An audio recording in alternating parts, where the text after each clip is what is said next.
So guys, ito na yung aking DIY na Calandios oil. Ayan na guys, oh. Napakaganda yung kanyang apoy guys. So saglit lang guys, kumukulo na yung tubig guys, oh. Kahit wala siyang takip guys, kumukulo ka agad guys, ang saglit lang. So napakaganda siyang, oh guys, oh. Talagang blue flame guys. Sigurado guys, hindi magkakauling yung ilong nyo pag nagluluto kayo guys. Ayan guys, so tinimporary ko guys para may malutuan guys. Yung aking used oil guys, ay yan lang muna ang nilagay ko sa Nescafe guys, oh. Ayan, Nescafe, hindi Nescafe yan guys ha. Used oil po yan guys, nilagay ko yung gripo yan, oh. Nescafe, coffee mate yan eh. Ay, coffee mate, ay coffee mate pala.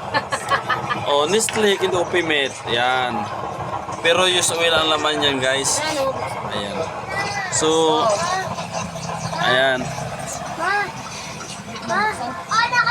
So, maganda sang saingan guys. Madali sang kumulo. Ayan guys, oh. Kahit walang takip yung kawali guys, sigurado kukulo siya guys. Ayan. Ayan guys.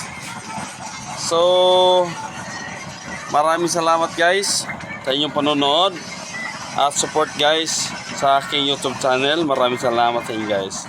Thank you very much.